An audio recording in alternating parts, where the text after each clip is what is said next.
Hello दोस्तों। आशा करता हूँ आप सभी स्वस्थ और अच्छे होंगे। ये क्लास 10th के चैप्टर नंबर 2 का दूसरा वीडियो, पिछला वीडियो हमने अपलोड कर दिया, उसको आप जा कर के देख सकते हैं, जिसमें आपको input output function, formatted function, unformatted function को समझाया गया था। इस वीडियो में हम आपको पूरा कंट्रोल स्टेटमेंट को समझाऊंगा। कंट्रोल स्टेटमेंट के अंदर ब्रांचिंग, लूपिंग क्या होता है। चलिए शुरू करते हैं।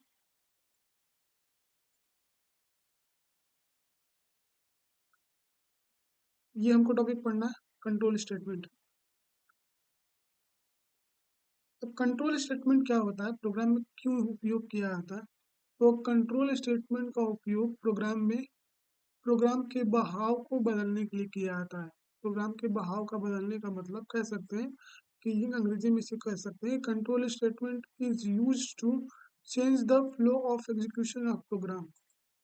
नहीं समझ में आया? तो जैसे यहाँ पे एक एग्जांपल लिख सकते हैं कि जैसे ये कोड लिया गया है, तो इस कोड को कैसे आगे एग्जीक्यूट करना है, रन करना है। तो पहले क्या करेगा, वो सबसे पहली लाइन को पढ़ेगा, उसके बाद दूसरी लाइन को। ऐसे ही ये प्रोग्राम के एग्जीक्यूशन को बताता है कि हमारा प्रोग्राम का बहाव किस तरफ जाएगा। अगर कंडीशन दिया हुआ है तो उस कंडीशन के आधार पर हमको बाएं जाना है या फिर दाएं जाना है, फिर ट्रू देना है कि फॉल्स देना है। ऐसे सॉरी, बाएं दाएं। अगर हमारे प्रोग्राम में कोई कंडीशन दिया गया है तो उसको ट्रू करना है कि फॉल्स करना है, तो उस कंडीशन के आधार पे भी वो निर्णय लेने का काम करता है। यानी सीधा सीधा मतलब होता है कि जो प्रोग्राम का जो एग्जीक्यूशन यानी रन होता है, वो उसके बहाव को बताता है कि हमको पहले सबसे पहली लाइन को रन करना है, फिर दूसरी लाइन को, फिर तीसरी लाइन को, फिर चौथी लाइन को। ऐसे जितना बड़ा कोड रहेगा उस प्रोग्राम को क्रम वाइज एग्जीक्यूट करने का काम करता है। एग्जीक्यूट करने का मतलब होता है उसको क्रियान्वित करने का काम करता है, प्रोग्राम को चलाने का काम करता है। कि 1 से 10 लाइन का कोड लिखा गया है तो पहले पहली लाइन, फिर दूसरी लाइन, फिर तीसरी लाइन, ऐसे ले करके वो प्रोग्राम को एग्जीक्यूट करेगा। जैसे मान लीजिए यहीं पे ये प्रोग्राम का जो यहाँ पे जो कोड लिखा गया है वो 8 लाइन का लिखा गया है। तो इस कोड को क्या करेगा, वो सबसे पहले पहली लाइन को पढ़ेगा, फिर दूसरी लाइन को, फिर तीसरी लाइन को। ऐसे ही ना प्रोग्राम के एग्जीक्यूशन को बताने का काम करता है हमारा कंट्रोल स्टेटमेंट। यहाँ पे देख सकते हैं कि हमने नोट्स में क्या लिखा है कि control statement is use to change the flow of execution of program. यानी कंट्रोल स्टेटमेंट का उपयोग प्रोग्राम के बहाव को बदलने के लिए किया जाता है। या फिर दूसरे शब्दों में कहा जाए तो कंट्रोल स्टेटमेंट का उपयोग ऐसी स्थिति में किया जाता है जब प्रोग्राम में एक स्टेटमेंट को कई बार रन करना होता है। एक स्टेटमेंट को हमको कई बार क्रियान्वित करना होता है तब, या जब किसी कंडीशन के आधार पर हमको निर्णय लेना होता है तब। ऐसा करने के लिए सी भाषा में कंट्रोल स्टेटमेंट का प्रयोग किया जाता है। कंट्रोल स्टेटमेंट के द्वारा प्रोग्राम के प्रवाह की दिशा को बदला जाता है। प्रवाह मतलब उसके बहाव को बदलने के लिए प्रयोग किया जाता है कंट्रोल स्टेटमेंट का। अब कंट्रोल स्टेटमेंट जो होता है मुख्य रूप से हमारा 3 टाइप का होता है। पहला होता है ब्रांचिंग। ब्रांचिंग का हिंदी में मतलब होता है शाखा। जंपिंग, जंपिंग का मतलब होता है कूदना। जैसे हम किसी एक वेबसाइट से दूसरे वेबसाइट पे कूदते हैं, सेम वैसे ही जंपिंग स्टेटमेंट का उपयोग प्रोग्राम में एक जगह से कूद करके अगले जगह पे जाने के लिए इस्तेमाल किया जाता है। और लूपिंग जो क्रिया होती है ये एक तरह से सर्कल के रूप में चलती है। किसी भी कार्य को हमको बार बार एग्जीक्यूट करना होता है, रन करना होता है, को चलाना होता है, तो लूपिंग प्रक्रिया का उपयोग किया जाता है, लूपिंग स्टेटमेंट का। जिसमें हमारा पहला जो टॉपिक होगा इसमें ब्रांचिंग स्टेटमेंट में, सॉरी, कंट्रोल स्टेटमेंट में पहला टॉपिक है ब्रांचिंग। अब ये ब्रांचिंग क्या होता है, तो ब्रांचिंग स्टेटमेंट वे स्टेटमेंट होते हैं जो प्रोग्राम के प्रवाह को किसी शर्त के यानी कंडीशन के आधार पर, कोई शर्त दिया रहेगा, कंडीशन दिया रहेगा, और उसी के आधार पर प्रोग्राम में निर्णय लेने के लिए मदद करता है। अब ये बताता है कि प्रोग्राम कौन चलेगा और किसको रोकना है। ब्रांचिंग स्टेटमेंट का उपयोग प्रोग्राम में उसको किसी शर्त या फिर कंडीशन के आधार पर बदलने के लिए प्रोग्राम में निर्णय लेने में मदद किया करता है। जैसे अब इसमें 2 टाइप होता है, एक होता है इफ एल्स और दूसरा होता है स्विच केस। ये 2 टाइप होते हैं जो कि ब्रांचिंग स्टेटमेंट के अंदर होता है। इफ एल्स में केवल 2 शाखाएं होती हैं, यानी एक के बाद जब वो निकलेगा तो केवल इसमें दो रास्ते मिलेंगे, जिसमें इफ पे जाएगा, उसमें कंडीशन को पढ़ेगा, वो पहले कंडीशन सही रहेगा तो उसको एग्जीक्यूट कर देगा, रन कर देगा। लेकिन स्विच केस में बहुत सारी शाखाएं होती हैं। जैसे मान लीजिए एक रेलवे स्टेशन का हम एग्जांपल ले सकते हैं कि रेलवे स्टेशन जो होता है ना, वो स्टेशन पे जाते ही वहाँ पे बहुत सारे रास्ते आ जाते हैं। अब उसमें से कोई एक रास्ता चुन करके हमको ट्रेन को ले जाना होता है। वैसे ही इफ एल्स में केवल दो शाखाएं हैं, जैसे इसमें रोड का ऑप्शन ले सकते हैं कि रोड में हम केवल एक से बाएं साइड जा सकते हैं या फिर दाएं साइड जा सकते हैं। तो ये होता है इफ एल्स। इसको एग्जाम्पल से समझेंगे सही से। जैसे कंट्रोल स्टेटमेंट में एक स्थिति के बाद आगे जाने पे दो मार्ग आते हैं, यानी इफ एल्स में केवल दो मार्ग होते हैं और उसमें से किसी एक का चयन करना होता है, उसको चुनना होता है। जबकि स्विच केस में क्या होता है, स्विच कंट्रोल स्टेटमेंट में एक स्थिति के बाद आगे जाने पर कई मार्गों में से किसी एक का चयन करना होता है। जैसे आप एग्जाम्पल ले सकते हैं, जैसे हम आर्ट में रहते हैं तो आर्ट के बाद कुछ ही सब्जेक्ट, 6 सब्जेक्ट होता है, उसमें से 5 सब्जेक्ट के बाद कुछ ही सब्जेक्ट में से किसी एक सब्जेक्ट को चुनना होता है। और वैसे ही जब हम 12th के बाद जाते हैं कंपटीशन की दुनिया में, तो वहाँ पे बहुत सारा ऑप्शन होता है, उसमें से किसी एक गोल या फिर हमारे लक्ष्य को चुनना होता है। जैसे आईपीएस ऑफिसर बनना है आपको, या फिर रेलवे में जाना है, या फिर नेवी में जाना है, आर्मी में जाना है। तो ऐसे बहुत सारे ऑप्शन होता है 12th के बाद। वैसे ही एग्जाम्पल ले सकते हैं हम स्विच केस का, कि इसमें एक स्थिति के बाद आगे जाने पे इसमें बहुत सारे रास्तों में से किसी एक मार्ग का चयन किया जाता है। अब इफ एल्स पहले क्या है कि इफ एल्स में ब्रांचिंग स्टेटमेंट में जिसमें पहले एक कंडीशन दिया रहता है, उसी कंडीशन को चेक करके उसके बाद उसका परिणाम निकलता है। परिणाम निकलने का मतलब उसमें सत्य या फिर असत्य होने पर उसी के आधार पर दो मार्गों में से किसी एक मार्ग को चुनना होता है, उसी पे कंट्रोल हमारा ट्रांसफर कर दिया जाता है। जैसे इसका सिंटेक्स होता है कि पहले हमारा इफ लिखा रहेगा, उसके बाद कंडीशन। कंडीशन में हमारा कुछ भी हो सकता है, जैसे मान लीजिए ए ग्रेटर देन बी है, तो हमको स्टेटमेंट वन प्रिंट करना है, नहीं तो स्टेटमेंट टू प्रिंट करना है। जैसे इसको हम वीएस कोड में कर लेंगे।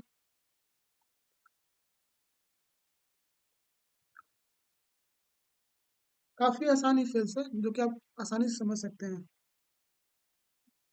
जैसे हम इसको हटा लेंगे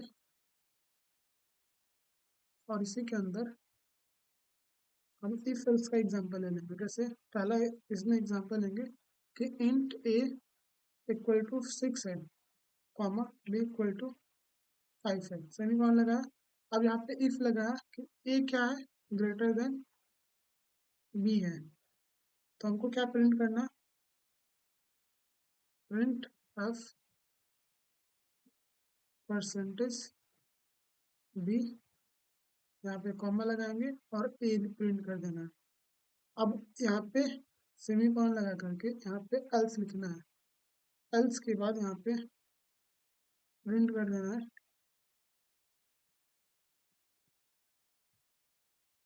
print print of double quotation mark percentage D, यहाँ पे अगर कॉमा लगाएंगे यहाँ पे बी प्रिंट कर देना। तो अब इस प्रोग्राम को एग्जीक्यूट कराएंगे, कंट्रोल से सेव, कंट्रोल अल्ट एन। तो यहाँ पे देख सकते हैं कि जो प्रोग्राम रन हो गया है हमारा, यहाँ पे ए हमारा क्या है, बी से बड़ा है, तो जो रियल में हमारा ए बी से बड़ा है, तो यहाँ पे एग्जीक्यूट नहीं हुआ अभी। आउटपुट देख सकते हैं, यहाँ पे 6 प्रिंट, थोड़ा सा टाइम लिया लेकिन प्रिंट होके आ गया। तो ऐसे आप किसी कंडीशन के आधार पर वहाँ पे कंडीशन के आधार पे किसी भी नंबर को प्रिंट करवा सकते हैं। जैसे मान लीजिए हमको कोई नंबर ऑड है या फिर इवन है, तो उसके लिए भी हम प्रोग्राम बना सकते हैं, इफ एल्स का एग्जांपल ले सकते हैं। जैसे इसको हटा करके हम मान लीजिए हमने नंबर नम नाम का हमने वेरिएबल दिया। अब यहाँ पे प्रिंटफ के माध्यम से नंबर को इंटर करवा लिया कि इंटर ऑफ नंबर, सेमीकोलन लगाया यहाँ पे, यहाँ पे स्कैनफ के माध्यम से इसे स्कैन कर लिया कि परसेंटेज डी प्रकार का डेटा हमारा है। एड्रेस से हमने नंबर को स्टोर करवा लिया। अब यहाँ पे क्या करेंगे, कंडीशन लगाएंगे कि इफ नंबर डिवाइड यानी रिमाइंडर वाला चिन्ह लगा करके दो से जब भाग देंगे इक्वल टू जीरो आ जाएगा, तो हमको क्या प्रिंट करना है, प्रिंट ऑफ करना इवन नंबर। यानी जब 2 से भाग देने के बाद हमारा नंबर 0 आ जाता है तो उसके लिए इवन प्रिंट करना है, नहीं तो प्रिंटस ऑड। देख सकते हैं यहाँ पे कंट्रोल से सेव करेंगे, टर्मिनल में जाएंगे, यहाँ पे टर्मिनल में जाकर लिखेंगे GCC फर्स्ट डॉट सी, यहाँ पे लिखने के बाद dot slash dot A x लिखेंगे। अब यहाँ पे एंटर करने के लिए बोलेगा कि एंटर नंबर, देख सकते हैं नीचे इंटर नंबर का ऑप्शन आ गया। जैसे मैं यहाँ पे 5 इंटर कर रहा हूँ तो क्या प्रिंट होगा हमारा, ऑड। ऑड यानी विषम संख्या है, इंटर किया, यहाँ पे ऑड लिख के आ गया। अब वैसे ही हम जब सम संख्या प्रिंट करेंगे यानी इवन नंबर प्रिंट करेंगे तो हमारा इवन प्रिंट होके आ जाएगा, डॉट ई एक्स। यहाँ पे जैसे ही मैं 8 प्रिंट कर रहा हूँ तो इवन लिख के आ जा रहा है, देख सकते हैं यहाँ पे ये इवन लिखा हुआ है जब हमने 8 इंटर किया था, लेकिन जब हमने 5 इंटर किया था तो ऑड प्रिंट हो गया, आ गया। ऐसे ही आप कोई व्यक्ति वोट दे सकता है फिर नहीं दे सकता है कि अगर एज हमारा 18 से ज़्यादा रहेगा तो वो वोट दे सकता है, ड्राइव भी कर सकता है यानी गाड़ी चला भी सकता है। तो ऐसे अलग अलग कंडीशन का एग्जांपल लेकर के आप खुद से प्रोग्राम बना सकते हैं। आशा करता हूँ ये आपको ई फिल्स अच्छे से समझ में आया होगा। अगला जो टॉपिक हमारा है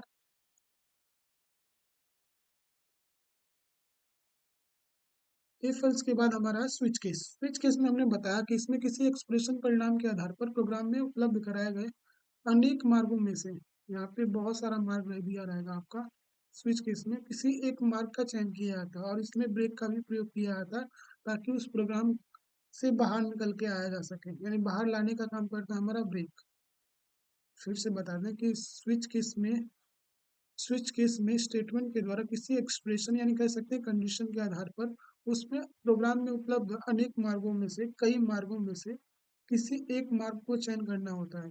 किसी एक मार्ग का चयन करने का मतलब है कि अगर कंडीशन फुलफिल रहेगा तो उसमें कुछ ना कुछ स्टेटमेंट दिया रहेगा और उसी स्टेटमेंट को प्रिंट करने का काम करता है हमारा स्विच केस।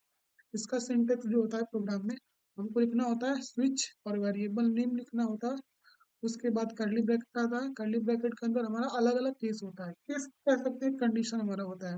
यहाँ पे पहले तो वेरिएबल हमने लिख दिया है, अब यहाँ पे क्या होगा कि पहला केस दिया रहेगा, स्टेटमेंट दिया रहेगा, उसको ब्रेक कर दिया होगा, ऐसे ही केस 2 होगा, फिर ऐसे ही केस 3 होगा, ऐसे ही डॉट डॉट करके यहाँ पे हमने डॉट डॉट लगाया हुआ है और केस एन तक होता है। तो ऐसे ही कोई भी अगर केस को फुलफिल करेगा, मान लीजिए हमारा हमारा केस 2 वाला फुलफिल करेगा तो ये स्टेटमेंट 2 के अंदर जो भी चीज लिखी होगी उसको प्रिंट कर देगा और ब्रेक उससे बाहर लाने का काम करता है। और लास्ट में एक और लिखा होता है कि डिफॉल्ट, अगर डिफॉल्ट के अंदर कोई भी स्टेटमेंट लिखा हुआ है अगर नंबर वो मैच नहीं कर रहा है तो वो क्या करता है उस चीज को प्रिंट कर देता है। देख सकते हैं एग्जाम्पल से ये पहले हमने क्या किया, यहाँ पे ये कोड लिखा पूरा हैश इंक्लूड stdio.h इंट, यहाँ पे हमने डे नाम का वेरिएबल बनाया है, डे यानी हम यहाँ पे सप्ताह के नाम को प्रिंट करेंगे। और प्रिंटफ के अंदर हमने लिख दिया कि enter a number in day 1 to 7 यानी 1 से 7 के बीच में कोई भी नंबर एंटर करिए। और यहाँ पे स्कैनफ के माध्यम से डे को हमने एड्रेस नोट करवा दिया है। अब यहाँ पे हमने केस फर्स्ट में लिखा है कि अगर अगर कोई भी नंबर वन नंबर टाइप करेगा तो उसके जगह पे हमको मंडे प्रिंट करना है, जब दो टाइप करेगा तो ट्यूसडे, थ्री टाइप करेगा तो वेडनेसडे, फोर्थ के लिए थर्सडे, फिफ्थ के लिए फ्राइडे, सिक्स्थ के लिए सैटरडे और सेवन्थ के लिए संडे। यहाँ पे मंडे की जगह पे संडे होगा,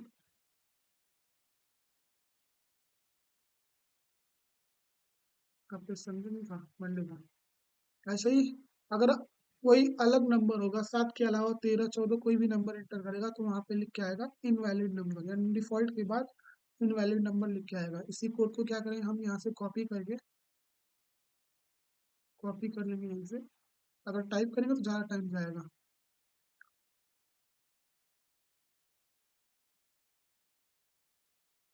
कोड को कॉपी करेंगे, कोड यहाँ से कॉपी किया,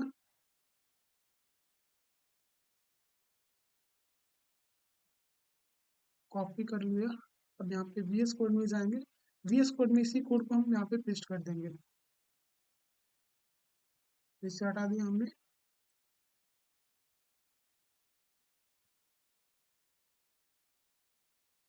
यहाँ पे डिलीट। अब उसी कोड को हम पेस्ट कर लेंगे, ये हमारा पूरा कोड था, देख सकते हैं यहाँ पे। अब इसी कोड को जब रन करेंगे तो यहाँ पे देखिए क्या होगा। कंट्रोल से हमने सेव किया इसे। अब यहाँ पे GCC लिखा, first dot C dot exe enter किया तो यहाँ पे बोलेगा इंटर अ नंबर, यानी 1 से 7 के बीच में कोई भी। देख सकते हैं यहाँ पे हम यहाँ पे 7 नंबर टाइप कर रहे हैं और इंटर करेंगे तो यहाँ पे संडे प्रिंट हो गया गया है। ऐसे ही हम जब डॉट exe हम 5 नंबर डायल टाइप कर रहे हैं तो यहाँ पे क्या प्रिंट हो क्या रहा है, फ्राइडे। यानी 1 से 7 के बीच में जो किस से मैच हो जाएगा, यानी पहले वो 1 से चेक करेगा, नहीं मैच होगा तो दूसरे पे जाएगा, दूसरे से भी मैच नहीं होगा तो तीसरे पे जाएगा, तीसरे से भी मैच नहीं होगा तो चौथे पे, और जो ही उससे 5 मिलेगा और इसके नीचे जो भी स्टेटमेंट यानी अ, कथन लिखा होगा उसको प्रिंट कर देगा। अब यहाँ पे देखेंगे, मान लीजिए हम कोई दूसरा नंबर टाइप कर रहे हैं, ए डॉट, अब यहाँ पे मान लीजिए हमने 10 इंटर किया तो यहाँ पे लिख के आएगा इनवैलिड नंबर, यानी जो नंबर है आपका वो किसी से भी मैच नहीं हुआ, वो एक इनवैलिड नंबर है। देख सकते हैं यहाँ पे इनवैलिड लिख के आ गया है। ऐसे ही आपको सप्ताह सॉरी महीनों के नाम को प्रिंट करना है, फिर बहुत सारे लड़कों को नाम प्रिंट करना है स्विच केस का इस्तेमाल करके, तो यहाँ से कर सकते हैं। जैसे मान लीजिए हम इसी को चेंज कर दे रहे हैं, मंडे की जगह पे हमने लिख दिया जनवरी, फेब्रुवरी यहाँ पे कर दिया फेब्रुवरी, यहाँ पे कर देंगे मार्च। ऐसे ही यहाँ पे अप्रैल, तो हमने मान लीजिए हमने 4 जगह यहाँ पे लिखा हुआ है, अप्रैल किया। अब इसको कंपाइल करेंगे कंट्रोल एस से। अब यहाँ पे जा करके GCC first dot C dot enter करेंगे, यहाँ पे लिख के आएगा कि एंटर अ नंबर, यानी जैसे मैं यहाँ पे 2 टाइप कर रहा हूँ, यानी नंबर के अंदर हम 2 एंटर कर रहे हैं तो यहाँ पे प्रिंट हो गया आना चाहिए फरवरी। तो देख सकते हैं यहाँ पे फरवरी प्रिंट हो गया है। तो ऐसे कोई भी सप्ताह या फिर नाम प्रिंट करना होगा तो आप स्विच केस का इस्तेमाल करेंगे, और इसमें हर एक केस से वो नंबर मैच करता है। मैच करने के बाद जो भी उसके नीचे स्टेटमेंट लिखा होता है वो प्रिंट करने का काम करता है, और ब्रेक का काम होता है प्रोग्राम से बाहर लाने का काम करता है। अगला जो टॉपिक होगा हमारा वो है, यहाँ पे देख सकते हैं ब्रेक का हमने यहाँ पे लिखा हुआ है कि ब्रेक की सहायता से हम हर हर एक केस को अलग अलग प्रोग्राम में बदलते हैं, और प्रोग्राम से बाहर लाने के लिए इसका उपयोग किया जाता है। अब सी भाषा में लूपिंग क्या होता है, तो लूपिंग यहाँ पे हेडिंग नहीं डाला, लूपिंग स्टेटमेंट। अब लूपिंग स्टेटमेंट क्या होता है, तो लूपिंग स्टेटमेंट का मतलब हमने बताया कि प्रोग्राम में अगर किसी एक भाग को हमको बार बार एग्जीक्यूट करना होगा, किसी एक चक्र किसी कोड के एक भाग को बार बार रन करवाना होता है, तो लूपिंग स्टेटमेंट का उपयोग किया जाता है। देख सकते हैं कि सी भाषा में 3 लूपिंग कंट्रोल स्टेटमेंट होते हैं। प्रत्येक लूपिंग स्टेटमेंट में अलग अलग स्थिति में अलग अलग प्रोग्राम में उपयोग किया जाता है। जैसे यहाँ पे किसी भी ब्लॉक के रिपीटेशन के लिए हम लूप का प्रयोग करते हैं। रिपीटेशन का मतलब होता है दोहराव, हिंदी में दोहराव बोलते हैं, यानी किसी भी ब्लॉक के रिपीटेशन के लिए हम लूप का इस्तेमाल करते हैं, यानी बार बार हमको उस कोड को रन करना होता है तब लूप का इस्तेमाल किया जाता है। अब इसमें 3 अलग अलग लूप होते हैं, जैसे फार हो गया, पहला होता है वाइल, और दूसरा होता है डू वाइल,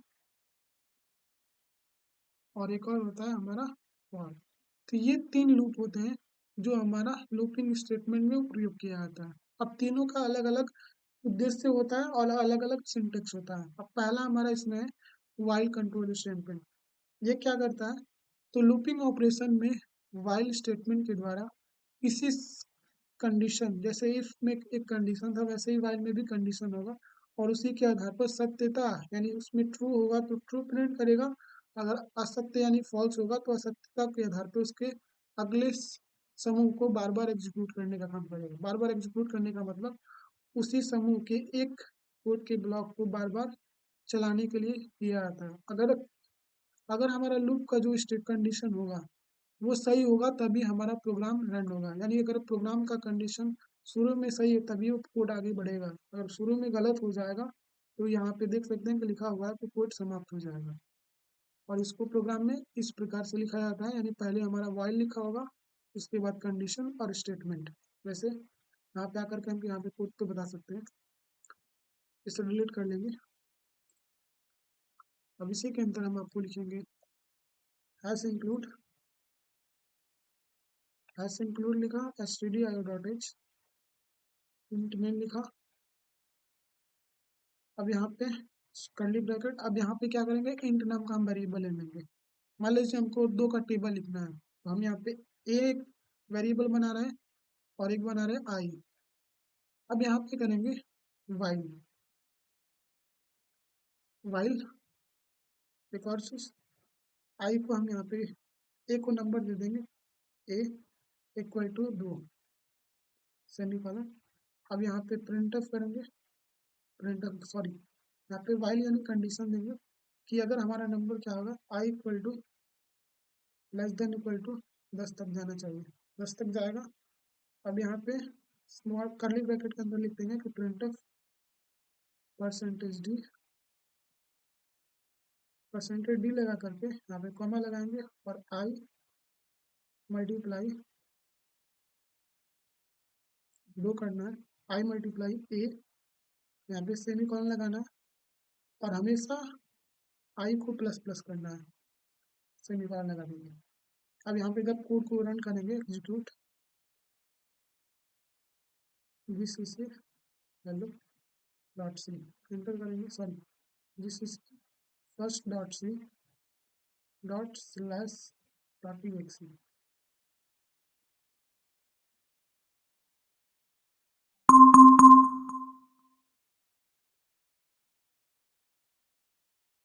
यहाँ पे कोड एग्जीक्यूट नहीं हुआ है, यहाँ पे हमने कंडीशन दिया था कि अगर हमारा नंबर आई इक्वल टू 10 है तो उसी को प्रिंट करना है, यानी आई को ही प्रिंट करेगा, बस उसमें 2 से गुणा करना होता है। लेकिन अब उसको दूसरा कोड के माध्यम से हम समझा देंगे आपको।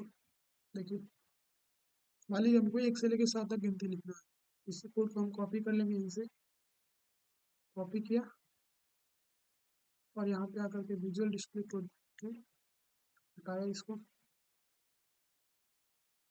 और इसको फिक्स कर लिया। अब इससे क्या करेंगे, कंट्रोल एस से सेव करेंगे। कंट्रोल एस से सेव करने के बाद हम टर्मिनल में जाकर के जीसीसी लिखेंगे first dot C dot slash dot exe. इसमें क्या होगा, 1 से लेकर के 7 तक के पूरे नंबर को टाइप देख सकते हैं। यहाँ पे हमारा नंबर यहाँ पे 1 से लेकर 7 तक टाइप कर दिया है, 1 लाख तक करना है तो बस यहाँ पे नंबर बढ़ा देना है। मान लीजिए हमको केवल 20 तक ही नंबर टाइप करना है, लिखवाना है तो 20 लिख देंगे। यहाँ पे कंट्रोल से सेव और यहाँ पे टर्मिनल में जा करके टर्मिनल में जाएंगे और यहाँ पे GCC first dot C dot slash dot dot exe. तो यहाँ पे 1 से लेकर 20 तक के नंबर को टाइप अपने से वो प्रिंट कर देगा। तो ऐसे ही वाइल स्टेटमेंट का उपयोग करेंगे, देख सकते हैं यहाँ पे 0 से शुरू हुआ है और 20 तक गया है यहाँ पे। तो इस तरीके से वाइल स्टेटमेंट का प्रयोग किया जाता है प्रोग्राम में। आपको जब टेबल भी लिखना हो तो टेबल भी लिख सकते हैं, बस इसमें यहाँ पे एडिट क्या करना होगा आपको, यहाँ पे एक नया वेरिएबल बना लीजिएगा, आई इक्वल टू 2 कॉमा लगा लेना और यहाँ पे इसको 10 तक ले जाना है और इसी कंडीशन के अंदर देख सकते हैं, बस एक बार अगर रन होगा तो ले लेंगे इसे, आई मल्टीप्लाई एन बी सेमीकोलन लगा देंगे। एक बार देखेंगे रन हो रहा है कि नहीं, कंट्रोल लेकर सेव करेंगे। यहाँ पे GCC first dot C dot slash dot exe. तो देख सकते हैं यहाँ पे ये 1 से लेकर के यहाँ पे एक और चीज छूट गया, आई मल्टीप्लाई आई होगा और मल्टीप्लाई होगा। कंट्रोल से सेव, यहाँ पे जाएंगे GCC first dot C dot slash dot exe. हाँ देख सकते हैं यहाँ पे ये पूरा दो का टेबल यहाँ, दो का पहाड़ा लिख के आ गया है। पहले दो दो का दो लिखा है, दो दुना के चार, दो तीन छह, दो चौक आठ। ऐसे टेबल आप लिखना होगा वाइल लूप का प्रयोग करके, तो ऐसे लिख सकते हैं। मान लीजिए हमको 3 का टेबल लिखना है, मान लीजिए 19 का लिखना है, बस दो के आपको 19 कर देना है। 19 कर देंगे। अब इसे कंट्रोल से सेव कर देंगे। सेव करने के बाद टर्मिनल में जा करके टर्मिनल में जीसीसी लिखेंगे, first dot C dot slash dot E X लिखेंगे। तो रन करेंगे तो यहाँ पर 19 का टेबल निकल के आ जाएगा। 19 का टेबल देख सकते हैं, चेक भी करना है तो चेक कर सकते हैं कि 19 का 19 दूनी 38 होता है, 19 का 57, 1976। ऐसे टेबल होता है 19 का। आप कितना भी बड़ा से बड़ा टेबल लिखना हो तो वाइल लूप का उपयोग करके लिख सकते हैं। कोड वापस हम अपने नोट्स पे आएंगे। अब इसमें दूसरा जो अगला टॉपिक दिया है, डू वाइल। डू वाइल क्या होता है? ये कंट्रोल स्टेटमेंट के लुक को भी, यहाँ पे लुक के यहाँ पे लूप रहेगा, लूप भी वाइल लूप की तरह, ये भी जो होता है सेम वाइल लूप के समान ही होता है। बस इसमें कंडीशन जो होता है, यहाँ पे देखेंगे कि वाइल लूप के समान ही कंडीशन लूप में भी, वाइल लूप में भी दिया जाता है। यहाँ पे विले लिख लिया गया, लेकिन यहाँ पे होना चाहिए वाइल। वाइल लूप में सबसे पहले कंडीशन चेक होती है, यानी जब हम वाइल लूप पढ़े थे तो उसमें कंडीशन शुरू में ही था। अगर जो कंडीशन था, अगर वो कंडीशन लूप के अंदर आरंभ में कंडीशन सही होने पर वाइल आरंभ होता है। परंतु डू वाइल सर्वप्रथम एक बार एग्जीक्यूट होगा। एग्जीक्यूट करने का मतलब क्रियान्वित होगा, एक बार रन होगा। और और वो कोड तब तक रन होगा जब तक उसे कंडीशन गलत नहीं मिल जाता। यानी अगर हमारा डू वाइल लूप में कंडीशन एक बार, कम से कम एक बार तो रन होगा, अगर गलत भी उसमें कंडीशन दिया गया है तब। लेकिन वाइल लूप में क्या होता है, अगर कंडीशन शुरू में ही गलत हो जाएगा तो हमारा प्रोग्राम रन ही नहीं होगा, वो प्रोग्राम से बाहर आ जाएगा, समाप्त हो जाएगा लूप। यहाँ पे फिर से पढ़ लेंगे कि do while loop control statement loop भी, डू वाइल लूप ही वाइल लूप की समान ही होता है, लेकिन इसमें कंडीशन क्या होता है, अंत में दिया जाता है और लास्ट में सेमीकोलन भी लगा होता है। और ये कम से कम एक बार सर्वप्रथम क्रियान्वित होता है। उसके बाद लूप में आने से पहले कंडीशन चेक की जाती है, और कंडीशन सही होने पर लूप में स्टेटमेंट क्रियान्वित करता है। लेकिन ऐसा नहीं जो होता है कि वाइल लूप में कंडीशन गलत हो जाएगा तो ये तब तक चलता रहेगा, यानी जब तक उसे गलत नहीं मिल जाता कंडीशन तब तक वो कोड चलता रहेगा। और जो ही कोड कोड गलत मिलेगा वो प्रोग्राम क्या हो जाएगा, यानी लूप क्या हो जाएगा, समाप्त हो जाएगा। तो यहीं पे अंतर भी समझ सकते हैं, डू वाइल लूप और वाइल लूप में क्या अंतर होता है। और यहाँ पे डू वाइल लूप इस लूपिंग की क्रिया के लिए बनाया गया है, जिसमें काफी कुछ वाइल लूप से मिलता जुलता होता है। इसमें मात्र अंतर यह होता है कि वाइल लूप में कंडीशन आरंभ में दिया जाता है और डू वाइल लूप में कंडीशन अंत में दिया जाता है। अब इसको प्रोग्राम में कैसे लिखा जाता है, तो यहाँ पे देख सकते हैं कि पहले हमारा डू है, यानी पहले का रो, उसके बाद स्टेटमेंट है, और लास्ट में हमारा यहाँ पे वाइल लिख करके कंडीशन लिखा गया है।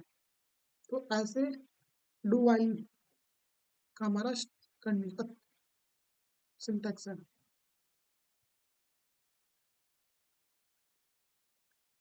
कहाँ गया हमारा,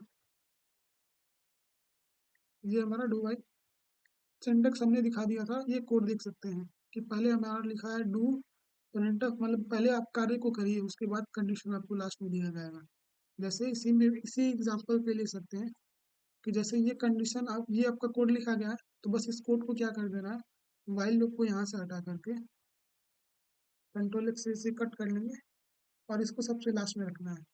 पेस्ट कर लिया, और लास्ट में इसमें सेमी कॉलन भी लगा होता है, सेमी कॉलन लगा दिया। अब जहाँ पे ये कर्ली ब्रैकेट है वहाँ पे बस डू लिख देना है।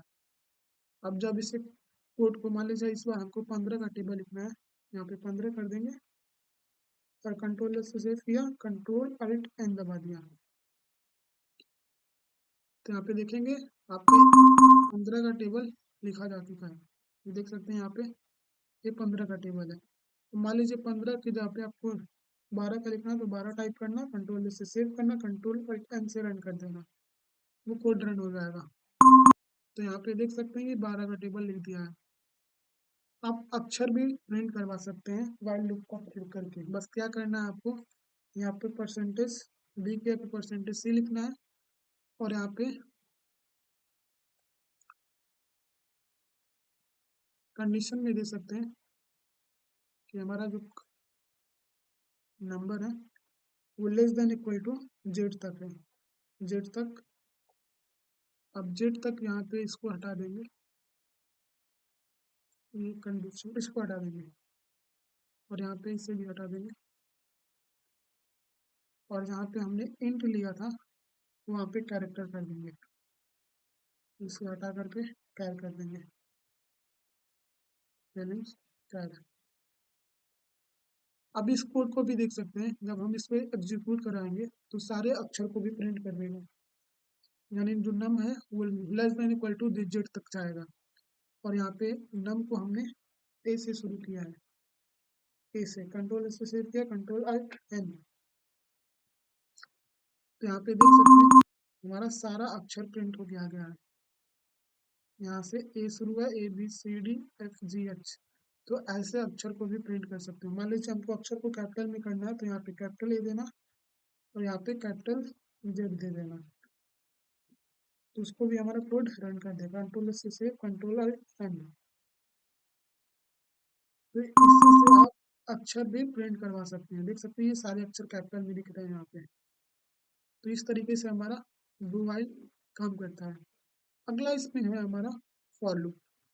अब तीन, जो वाइल लूप था, डू वाइल लूप था, इसमें हमको नहीं पता था कि इसमें हमारा कोड कब तक चलेगा, इसमें निश्चित नहीं होता था। लेकिन इसमें क्या होगा, फॉर में, कि इसमें हमको एक कंडीशन होगा, उसमें एक लिमिट होता है, एक निश्चित सीमा होती है जहाँ तक हमारा वैल्यू प्रिंट होगा। जैसे यहाँ पे वैल्यू प्राप्त होगा, वैल्यू। अभी लूप का, फॉर लूप का प्रयोग एक निश्चित सीमा तक मान प्राप्त करने के लिए, यानी वैल्यू प्राप्त करने के लिए किया जाता है। जबकि वाइल लूप में, जबकि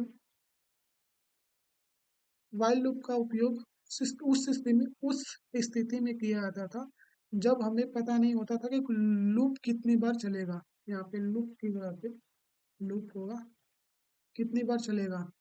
फिर से समझा रहे हैं आपको कि फॉर लूप का उपयोग निश्चित सीमा तक वैल्यू प्राप्त करने के लिए किया जाता है, यानी एक फिक्स वैल्यू होगी जहां तक हमको वैल्यू प्राप्त करना होगा, तब फॉर लूप का उपयोग करते हैं। लेकिन वाइल लूप में हमको एक एक स्थिति में, जब स्थिति में हमको पता नहीं होता था कि लूप कितनी बार चलेगा, तब हम वाइल लूप और डू वाइल लूप का प्रयोग करते थे। फॉर लूप का सिंटैक्स होता है कि पहले हमको फॉर लिखना है, उसके बाद इनिशियलाइजेशन यानी इंट लिखेंगे, उसके बाद जैसे एग्जांपल ले लेंगे यहाँ पे, कि पहले यहाँ पे मान लीजिए हमने फॉर लिखेंगे, और यहाँ पे छोटा ब्रैकेट लगा करके इंट, मान लीजिए हमको आई को शुरू करना है 1 से, सेमीकोलन लगाया, आई को हम एक कंडीशन दे दिया कि हमको लेस देन इक्वल टू 50 तक जाना है, और हमेशा एक लूप काउंटर लगा दिया कि प्लस प्लस करना है, और यहाँ पे स्टेटमेंट लिख देना है। स्टेटमेंट के अंदर प्रिंटफ परसेंटेज डी, डी होगा यहाँ पे, डबल कोटेशन मार्क बंद, और यहाँ पे आई लिख देना है, इसको बंद कर देना, सेमीकोलन लगा देना। अब इसको एग्जीक्यूट कर देंगे तो हमारा प्रोग्राम रन हो जाएगा। तो इस तरीके से होता है हमारा फॉर लूप सिंटेक्स।